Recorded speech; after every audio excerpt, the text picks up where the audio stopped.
Hello, Anne. It's great to see you. Thank you very much for being the guest of my first episode of the newly released podcast. Thank you, Laura. It's my honor to be here. For everybody who is listening to us, I'm inviting you to listen not only what we are going to share, but what can show up for you, what can emerge for you. I'm Larissa Homans, the podcast host, the new story strategist, the soul story author, the coach and mentor for leaders and change makers. And I'm very passionate about the topic we are going to talk today. Again, thank you, Anne, for being with me, and I welcome you. My guest today is Anne Rindone. We can tell not many, but definitely several interesting stories, how we met, what we were talking about, and how we reconnect, and how easily I got the permission from Anne to record this podcast. I think it's because we defined the topic, which is uniting us. But what I can say about Anne, she is an executive leadership coach, she is systematic team coach, she is mentor coach, she is coach education trainer, and also she is teaching coaching skills for a leaders trainer. And she's living in the United States. And I can say that I was observing how Anne was listening to music when we were attending the ballet in Kiev, and it was very interesting for me. This is a ballet, but she was so passionate to listen to music. This is probably how listening topic came up for this conversation. And what you would like to say about yourself when you are meeting people for the first time? Always a good question. I typically don't start with what I do. It's who I am. I talk about where I came from, Omaha, Nebraska. What's important to me, my friends and my family, and how they have honestly shaped my life. And I am so grateful to have so many friends and family, a lot of friends. We have a big family. But how I still draw upon that support and expertise of everybody around me to make me or help me become the coach that I am. So you talk about mastery. How do I continue to master that? And whether or not they know it, I think all coaches, our friends and our family are sort of like our testing ground. Every conversation can be a coaching conversation if you want it to be. So that's what I talk about. But then when I get into my work career, I say, if you just looked at my CV, it wouldn't make any sense at all. It looks like I bounced around to a whole bunch of different things. When in fact, when I take a look back over my 30 plus years working, everything I've ever done has had some element of human behavior and persuasion to it. So I worked at a radio station. How do we get people to listen to our radio station instead of somebody else's? I worked in sales promotion. How do we get these salespeople to sell just one more? How, what incentive do we give them? Then I got into advertising. Certainly we know all of the persuasion that's in advertising. And the bulk of my career really was in marketing. So how do we fill a need of our consumers or potential consumers so that they buy our products? And honestly, that all led me into coaching. And when I looked at coaching, it clicked instantly like, oh, this is a marketing methodology, but it's not selling a box of food. It's really helping people understand first what are their wants and needs and helping them get there. But you do it very similarly to the way we work out a marketing plan. And so it was a very natural use of the skills that I had built over the years. And it is much more fulfilling for me to work with people. So interesting what you just said. I used to be a journalist. However, I don't think that it's possible to say I used to be. So when you're a journalist forever. It's like the type of blood you have. But in that professional life, first professional life, I definitely can say that the approach that journalists were using are still using the coaching approach, listening and asking. Hmm. And what was amazing me when I discovered coaching, oh, I was doing it before. I didn't have any ideas how it was called or how it could be called. But for me, always listening was coming first in journalism, but not in life. Mm. And listening, this is what we are going to talk about listening. Listening written in capital letters. What was interesting for me is that it's so much can be uncovered just because someone, me, for example, can stop talking and start listening and really, really listening, not Mm. just hearing physically, but really listening.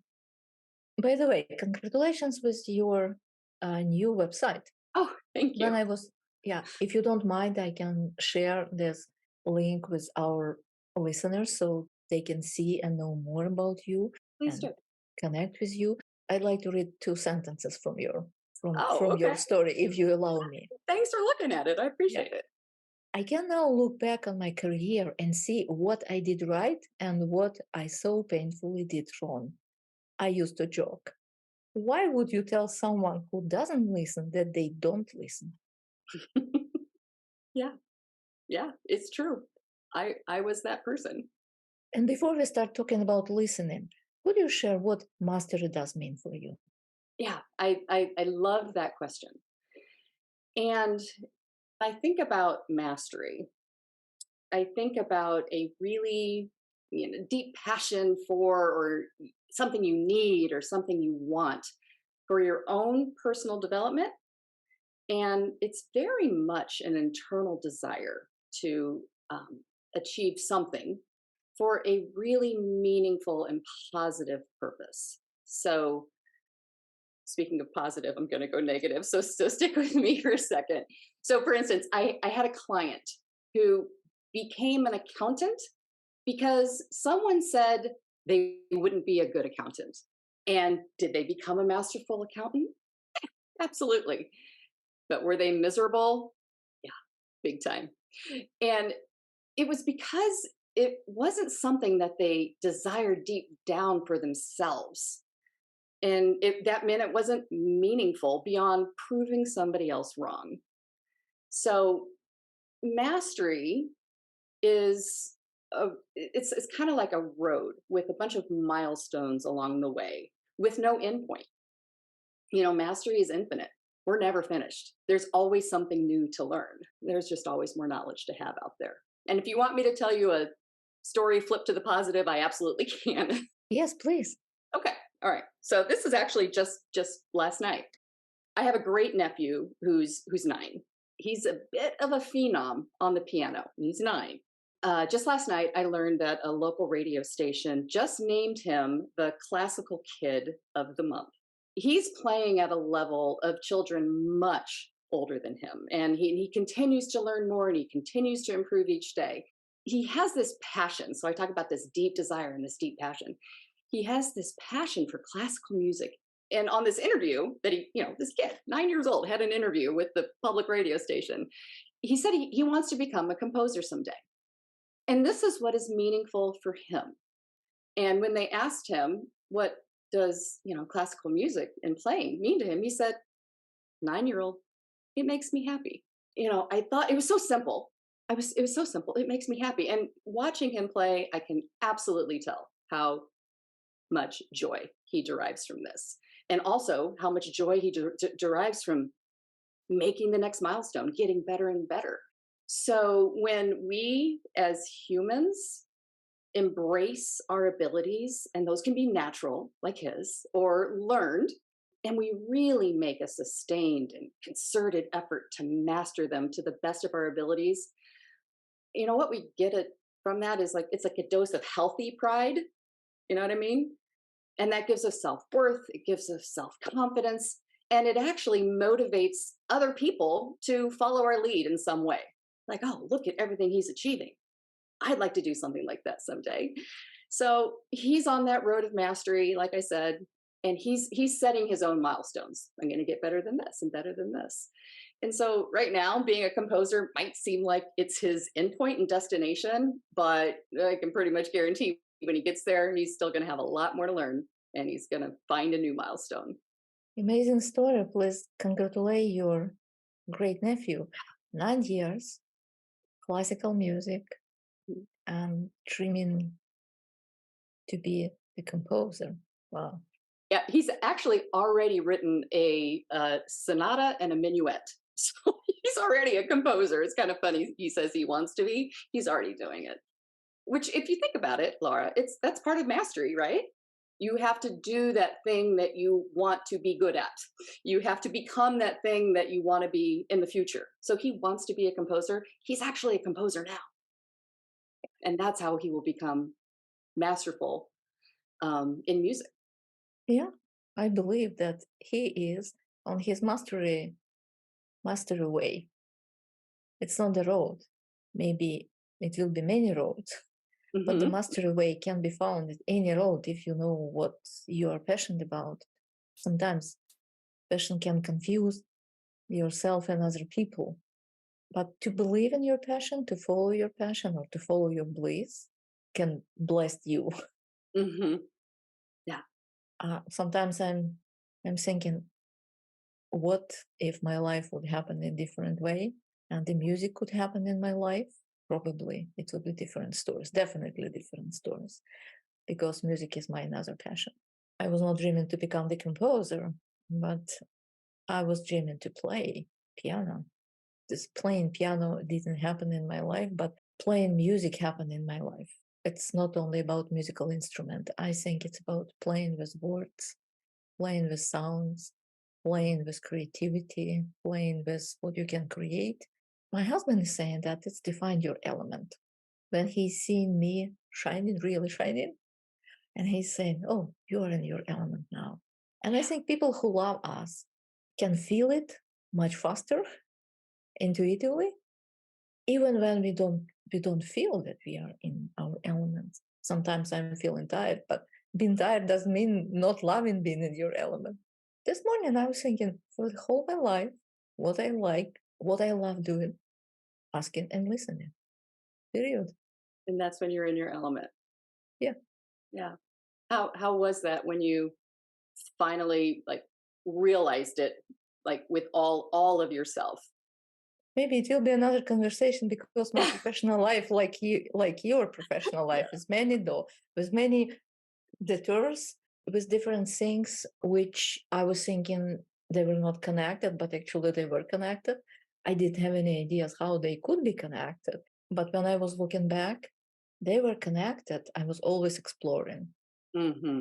exploring new things, doing new things, learning in all possible ways, not academically, but by doing. Learning by doing is, for me, is the best way to learn something. Not the easiest way, but the best way. And we are talking about listening. Listening is the topic we both are passionate about very much. What is driving and nourishing this passion for you, Anne? You know, so you mentioned that quote from my website. Why would you tell somebody who doesn't listen that they don't listen? We're not going to listen. But like when you draw that out, what's really behind that? It's it's about how anyone's or my, I'll make it about me, how my relative ability or lack thereof to listen impacted my relationships. My big aha was, oh, if only I had somebody who could have helped me understand that feedback that quite frankly wasn't helpful without somebody to help you carry through it. If only I quite frankly had a coach, because this realization came to me in coach training, then things could have been different. Relationships could have been different. I would have been different. So I can't speak for the other things, but I can say I would have been different, just recognizing what learning about listening has done for me in my life. So when you say what's driving this passion, it's really about the relationships and the positive impact that listening has on those relationships. What I've found is that conversations are so much more enjoyable when I am actively listening. Go figure. My mind can go a million miles an hour. I'm a very, very fast processor, which can be a strength, but it's can also be a hindrance if you don't recognize that and you leave it kind of unchecked. When I'm actively listening, I'm so much more present and my mind calms. And it's more than my mind, it's a whole body. Facial expressions, the pace of my breathing, my body language, clear I talk with my hands, which you can see a lot.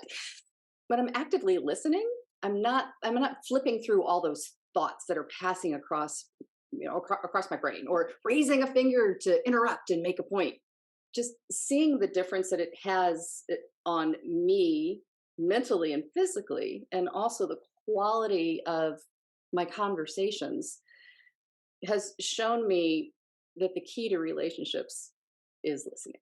So I can tell another story. I have a lot of stories, Laura. A few weeks back, I was talking with a high school friend of mine.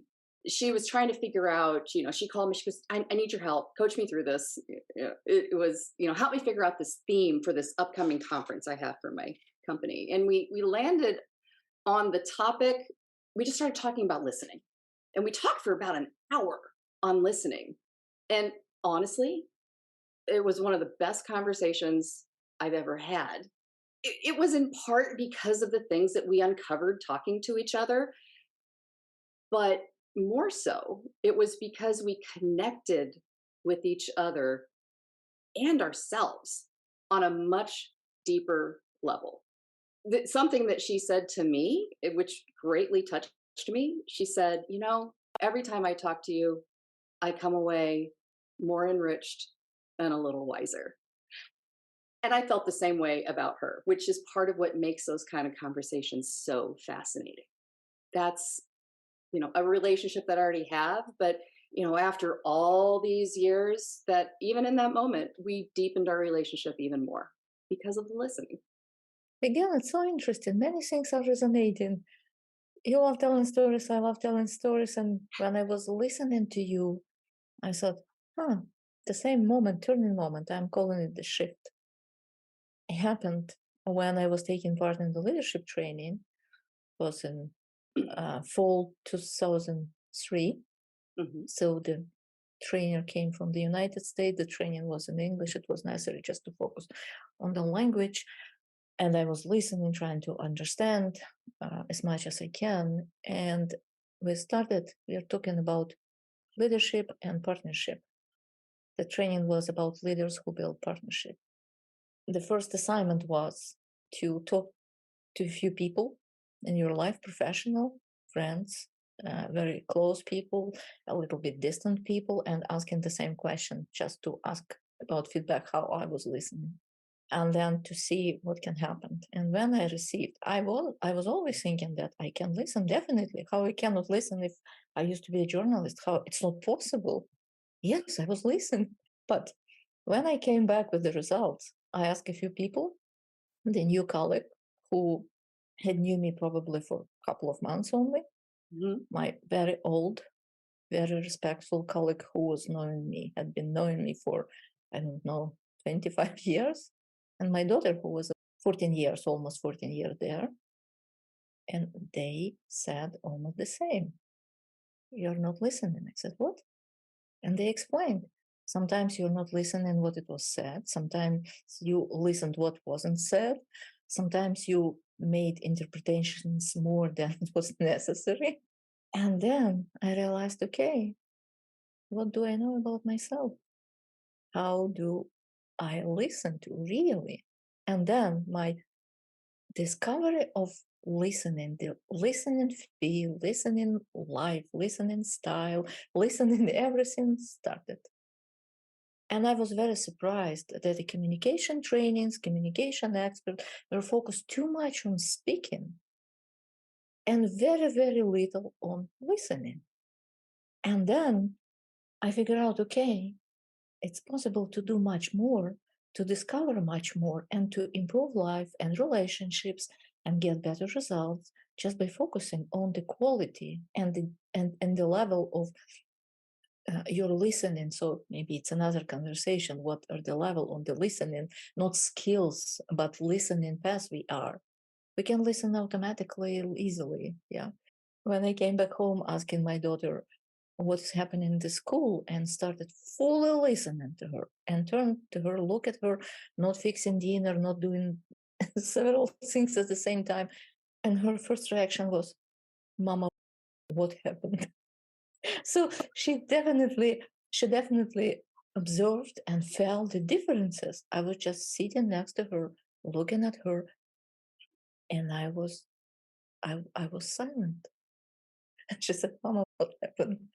My question, did you notice that two words, listen and silence, are made by the same letters? What do you think about it? Yes, I did know that, but I also remember the first time I heard it, and I was, mind blown hearing that. But it makes so much sense. So I think the first most obvious thing is if you're listening, theoretically, you're silent. But are you really silent? And I kind of mentioned this a little bit earlier. Are you trying to butt in with words or sounds that interrupt the conversation flow? Um, if you're quiet, is your energy like really frenetic and tense? Because you're not talking and you want to. Is your body language breaking the silence? I talked about hand gestures. I would do that a lot. I'd stick up my finger like, well, and people would be like, just let me finish. I wasn't saying a word, but I was still interrupting just with my body language. Just this morning, your story made me think of this story, and I have a lot of stories, as I said. I was at my niece's workplace, and she had stepped away out of sight, and her coworker came up to talk to me about the surprise party. She has a big milestone birthday. They're working on a surprise party for her. And I was listening, but I was also so nervous my niece was going to come back up those stairs and see us talking. Because while I know her coworker, it would be abnormal that we'd be in a conversation. So I kept not looking at her. I was looking at the stairs, watching for my niece to come back up. I still feel bad because I was listening and I wanted to be helpful, but I was more nervous about raising suspicion. And even my energy in that moment, I was reflecting on that, and I'm like, oh, you could have listened so much better. And here you're going to get on the phone and talk about listening in a minute. But had I just had a simple, quick, calm conversation, if I had made and sustained eye contact, we could have had a very fast and complete conversation. But my emotions and anxiety got the best of me. And in that moment, I wasn't listening. But I recognized it pretty quickly, which is part of the learning cycle, right? Noticing. Yeah, noticing. But it's possible to notice when you are not fully in, when you are in and out, zoom in and zoom out at the same time, and observing what is happening inside, because internal listening can be very helpful, but can be very destructive. And what is happening, and when I brought the listening topic to my communication, business communication, strategic communication course, when I was teaching at the business school, I was observing how experienced, very respectful, and confident business leaders were surprisingly opening the value of listening, the gratitude of listening, the gift of listening, and they were telling the same. So the situation can change, the results of conversation can change, the impact can be different, and also the learning, the learning of the situation can be different, because what we are learning through listening, it's not only about us, but about other people. And this is what is happening in coaching conversation. So the curiosity and listening path brought me actually to coaching, if to speak literally. All coaching competencies, we are not talking about them here and now, but among all coaching competencies, two are critical for me: mindset and listening. For me, generous listening or genuine listening or authentic listening. This is what is making listening powerful. So you already mentioned about role of listening and silence in your life and profession. What is your mastery way of listening looks like, and how this mastery way serving you, and any another stories to share? Of course, I have another story to share, I'm sure. Just even with my example from this morning, I work on this skill every day, but I am grateful that I actually understand now um, what it means to listen and that I have to work on it. And where I stumble, and sometimes when I do it well. So, every day I'm presented with an opportunity to get better. The type of listener that I am today is radically different than the type of listener I was in my corporate career. So, again, that story that you started with is absolutely true. I mean, I openly joked about it. How'd your review go, Anne? Oh, they told me I didn't listen. Why would they tell somebody who doesn't listen that they don't listen? I'm not going to listen. And I passed it off as lighthearted, and I shouldn't have. But I didn't have anybody there to help me figure out, well, okay, let's break this down. What does that absolutely mean?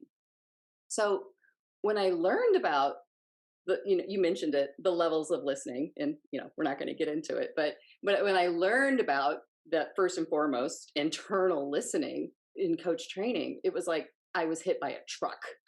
I think I remember internally going, ah, and doing just what I did, like throw my head back and throw my hands up, like, oh, I get it. Now I get all of those years of feedback. And my whole life, be it at work or at home with family and friends, I had been listening to make the point that I was holding on to in my head the whole time. That was it. I just want to get my point in. And it was all internal. It was about being right or making sure I was heard or winning an argument. And this is all about how it didn't serve me, but understanding how something doesn't serve you understands how it helps you understand how it can. So when I look back, and one of those things I did painfully wrong was not listening, and how it held me back. And ironically, I still never felt heard when I was listening at that very basic level. So imagine that. Today, listening to understand, to be curious, has, again, brought me that sense of calm where I used to just get really frustrated in conversations because I couldn't make my point or they didn't listen to my point. That's not listening. So today, I might still have points I want to make. And sometimes they make sense in the conversation. But a lot of the times they don't. And that's okay, because in that conversation, part of learning how to listen is learning about what serves the other person and our conversation. You yourself come last in that equation, if at all. So, story. When I was coach training, of course they tell you, every conversation is a coaching conversation. Go practice with your friends and family. So I remember the first time I'm like, okay, I'm going to practice my listening with this person that I know. A lot of our conversations are confrontational because I was always frustrated. So this is somebody that I've known for most of my life. This is somebody who processes opposite of me externally and verbally, has to talk out everything. And that's what would drive me crazy, especially when the conversation would start with, can I get your advice? I would get the question for advice, my fast processing and my being very decisive. I would say, okay, here's my advice, boom. And what would happen was this long conversation that would frustrate me because I'm like, look, you asked for my advice, I gave it to you. Well, why are we still talking? But this time that I decided to practice, I just listened. I ended up listening for an hour, contributing very little to the dialogue. And when I did contribute, it was a question to help expand the dialogue and help her continue to process. Laura, do you know what happened? She came up with the answer on her own, Mm. which of course she did. That's coaching. That's what we were being taught. Honestly, I can't even remember of if the solution that she came up with was the piece of advice that I gave her. I don't remember, but the fact of the matter is it doesn't matter because that was my answer, not necessarily her answer. So, that was the first time we had a calm, helpful, productive conversation that ended peacefully, which didn't always happen. So it serves me well in those relationships when I'm doing a good job at it. Again, opportunities all the time. It leaves me more fulfilled in the conversations and the relationships that I have. Coaching like conversations are happening behind the coaching rooms, it's on Zoom or face to face, because conversational life we are living, and the listening is showing up or not showing up, or can be practiced or can be pushed away. I have a very similar experience when one of my colleagues who was leading the project, quite challenging project, sometimes was saying, I would like to talk to you. I would like to talk to you looked like he was talking and I was listening. And sometimes I was asking some questions, but it was happening before I started practicing coaching. I was just asking a few questions, very simple questions.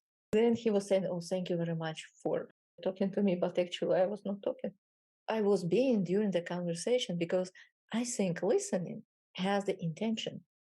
Giving advice is an intention to be right, to be helpful, to be useful, to discover something, to confirm yourself in your thought that, oh, I can give advice. Someone is coming give me advice, so I'm so smart. Yeah. So it's like, oh, it's great. But intention to guide someone to find a way to come up with the solutions, because I couldn't have any ideas what can help. And so we can come from to listening field from different doors to open different windows. How about to see connections between listening and leadership, listening and courage, and listening and creativity? You already mentioned about listening and learning, and we were talking about listening and mastering the way we can listen. So you're teaching coaching skills for leadership Mhm. trainers, how all of these things are coming together. Yeah. So when it comes to leadership, if I look at leadership as a position you hold, the higher the position you have, the less you talk, the more you listen. Because, leaders a lot of times are separated from the people who are doing the work to fulfill the company's mission or their objectives or whatever it might be. And so a lot of great leaders are great because they listen and act upon what they're hearing from the people who are getting the job done. And conversely, if they don't listen, sometimes it just doesn't go so well.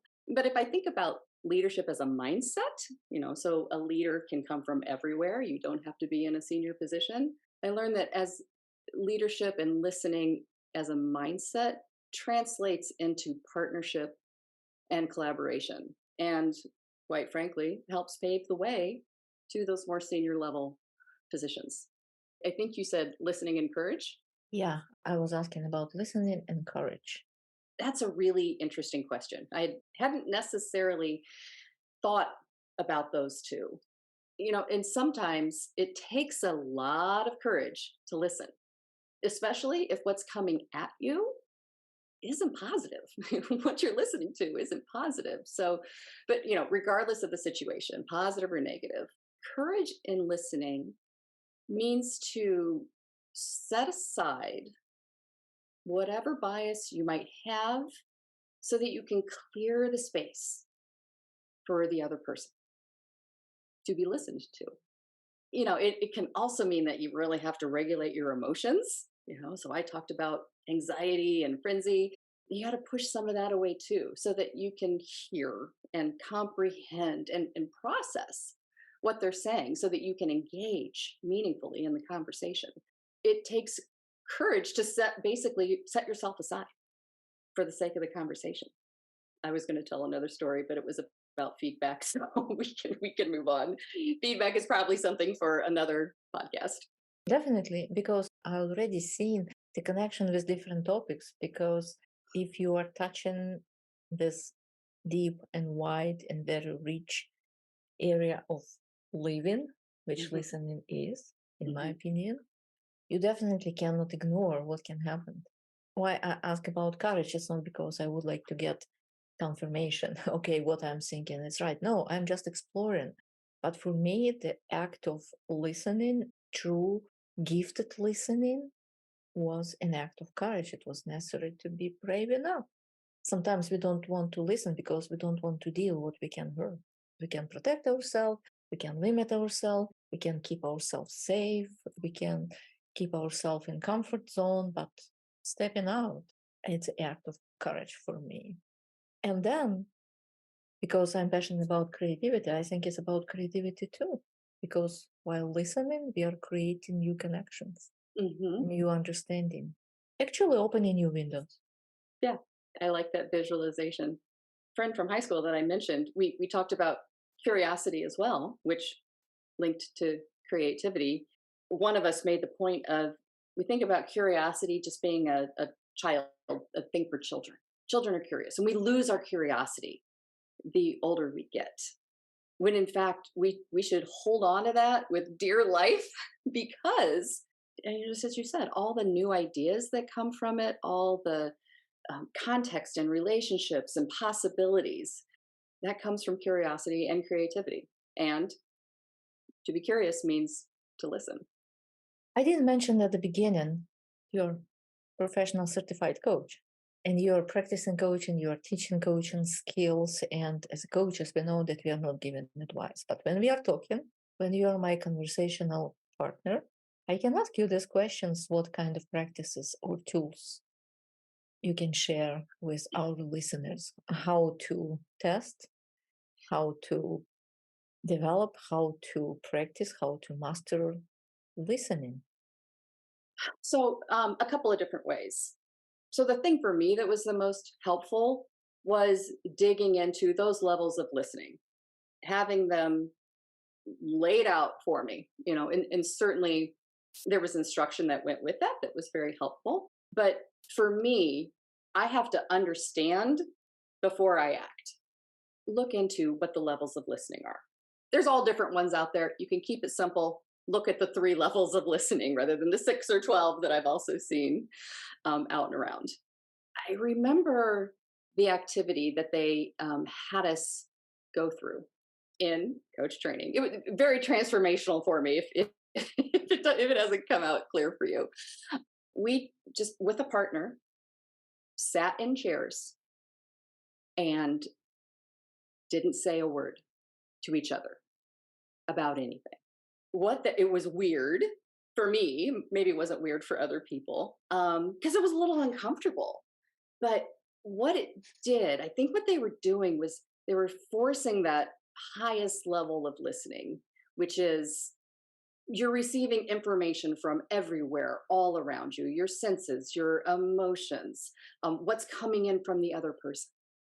To do that, to learn that, it was just sitting there being uncomfortable. You mentioned uncomfortable with this other person. And I remember being able to watch and pay attention to what are all my thoughts, right now. It certainly started with, this is weird. What does this other person think? With very, very self judgmental things. But eventually, I started to tune in to what was going on with that other person based upon what very slight motions or movements or facial expressions he had. And when we were finished, we're like, oh, what did you think I was thinking? And we had this whole conversation, and we kind of were a little bit right about what we thought the other person was thinking, just in our stillness and listening. So, those couple of things, learn about it and just try that. Try that with somebody who's willing to do that with you, and do it for long enough to see what unfolds. Thank you, Anne. If you can share the link to any tools you are using when you are teaching, and if it's open information available, it will be great. I can add to the description Absolutely. of this podcast. I think our listener will be benefiting from having that. Are there any questions you would like to answer, but for some reasons I haven't asked yet? This was a very, really complete conversation, but always more to be mastered, right, Laura? I guess that, anything else for me, it's just linked to another topic.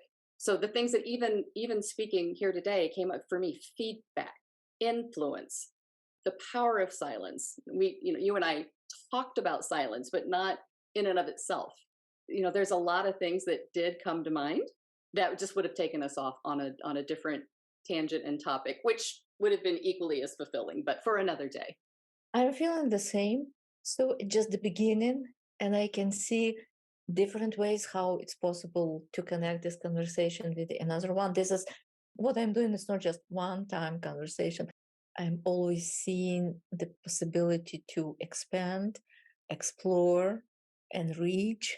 I think it will be great to come back to this room again and to talk about influence, intention, feedback, power of silence. When you mentioned power of silence, I recall when I was taking part in 2 weeks training for business educators in Slovenia, in the business school in Slovenia, and we are taught the power of silence. And for the educators, and the horrible things to see that your class is silent.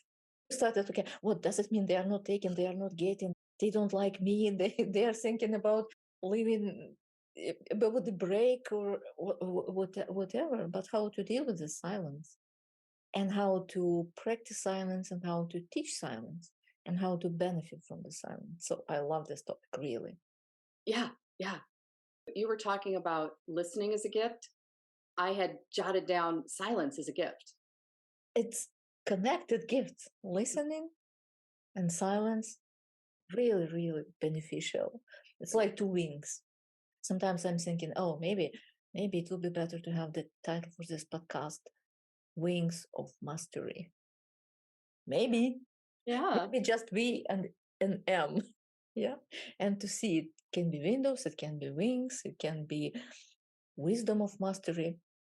You mentioned that this conversation is satisfactory for you and complete, but I still have one question. Okay. I want to ask, and I will always be asking this question at the end of every conversation with this podcast.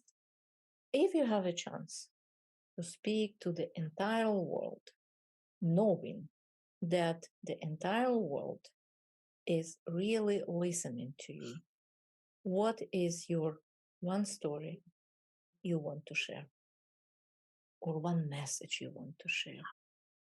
Yeah, it's a little bit of both. And it has a little bit of immediacy to it, I think. It is something that I'm dealing with right now. And a friend of mine, I think I've been pretty vulnerable today. So I'm just going to continue down that path.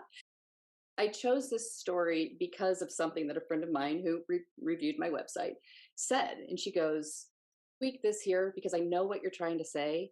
And when you tweak it, your prospective clients will say, that's the person. That person has figured it out. That's the person I want to work with. That just kind of gave me the courage to be vulnerable and tell this story. So it's how listening is connected to so many other things. So it's kind of amazing that you said that because it's been on my mind. And I said at the beginning, listening is at the core of all good relationships. I think about my people and my relationships from my bad listener past. And I cringe inside. Yeah. Because yes, when I think about that right now, putting myself out there, I start to tell myself a story. What are all the things they're going to say? They're not going to believe it. Yeah, right. You're a great listener now. Yeah, I want to wait to see it to believe it. And I know these are just stories that I'm telling myself.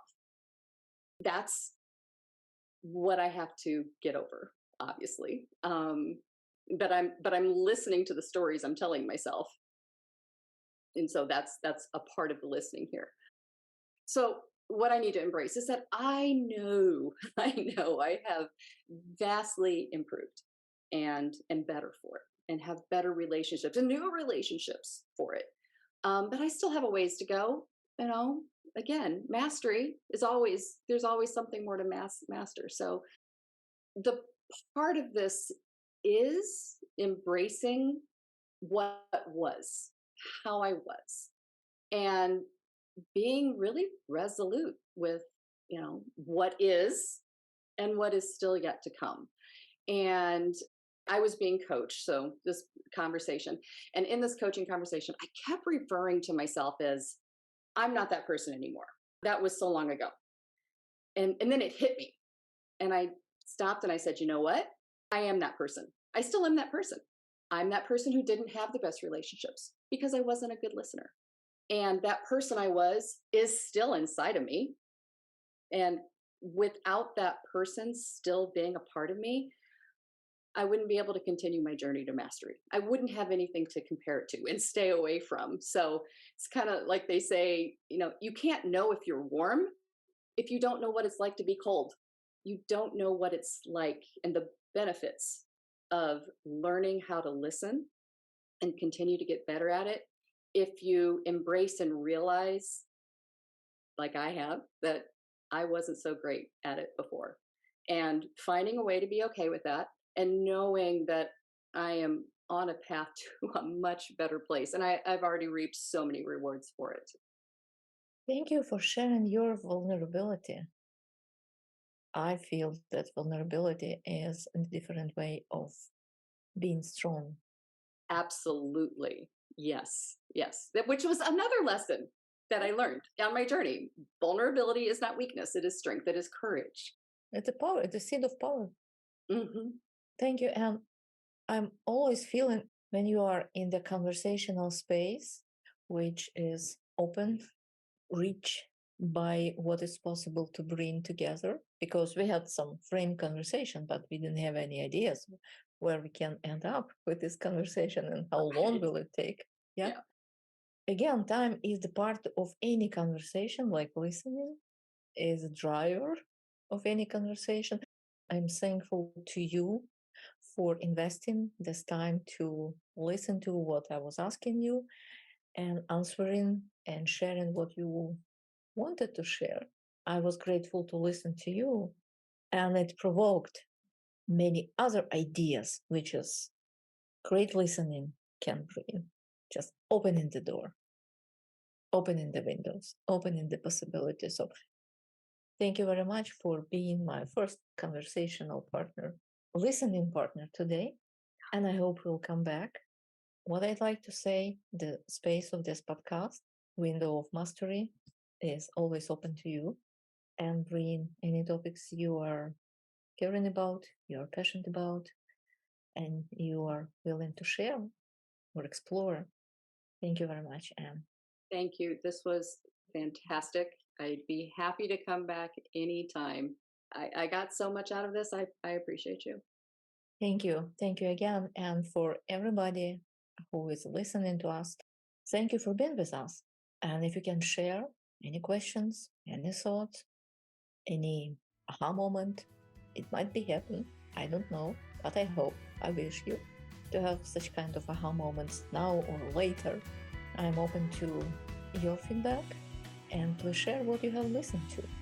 Thank you very much. Stay tuned, stay connected.